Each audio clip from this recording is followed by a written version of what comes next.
কৃষ্ণ নামের বীজ দেহে যদি থাকে অঙ্কুর,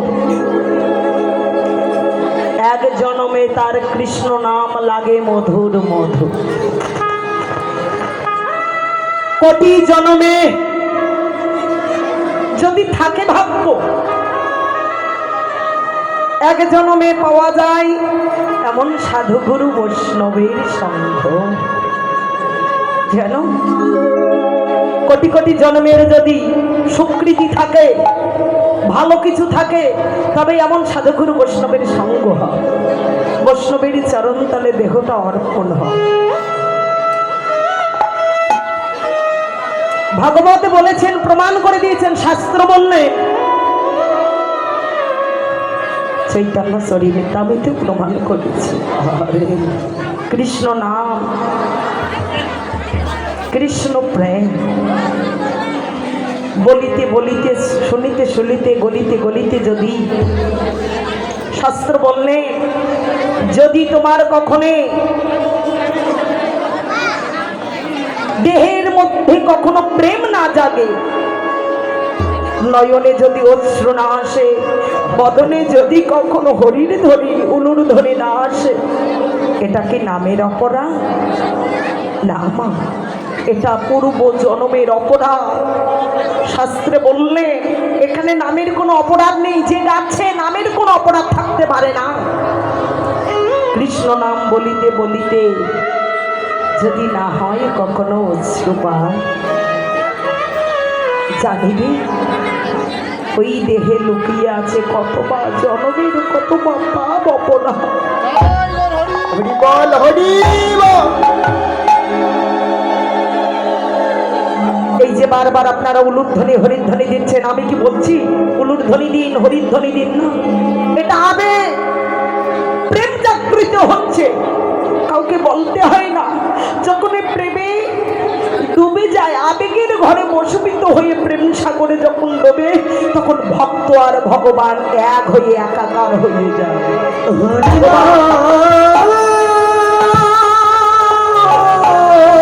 একাকার হয়ে আজ ভগবান ভক্তির দরজায় ছুটে বলছি, ওরে একবার বক্ষে আয়, তাপিদি পরাণ শীতল করে দে। ভগবান তুলসীর সামনে যখন দাঁড়ালে, দাঁড়িয়ে গেছে তুলসী রে, তুলসী রে, তাই না? আচ্ছা, একটা প্রশ্ন হলো, প্রত্যেক দিনে যে গোবিন্দের চরণে কত তুলসী পাতা দিয়েছি, আচ্ছা এই তুলসী পত্র দিলে কি ভগবান পাওয়া যাবে? না। তাহলে এই তুলসী পত্র দিয়েই যদি ভগবান মিলিত, তাহলে 90% ভক্ত ভগবানকে জয় লাভ করতো, কিনে নিত। কিন্তু না বাবা, 90%, 1-2 নয়, 90% ভক্ত ভগবানকে কিনে নিয়ে ঘরে বেঁধে রাখত। তাহলে তুলসী পত্র গোবিন্দ চরণে দিচ্ছি, তাই না? তুলসী রে, তুলসীকে দিলে তবে ভগবান পাওয়া যায়। কোন তুলসী? এই তুলসী না গো, তুলসী রে যতক্ষণে জীবের শিরে আসে না, ওমা যতক্ষণ শিরে আসে না, ততক্ষণ এই শিরটা নত হয় না। যতক্ষণ জীবের শিরে আসবে না, ততক্ষণও ভগবানের চরণে নত হবে না।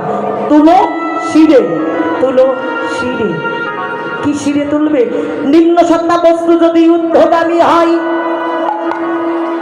তবে তাকে রাধা ঠাকুরানী বলা হয়। নিম্ন সত্তা বস্তু যদি নিম্নগামী যায়, অর্থাৎ ব্রহ্ম সত্তা বস্তু, ব্রহ্ম বস্তু যদি ঊর্ধ্বে যায় তাকে রাধা বলা হয়, ব্রহ্ম বস্তু যদি নিচে যায় তাকে ধারা বলা হয়।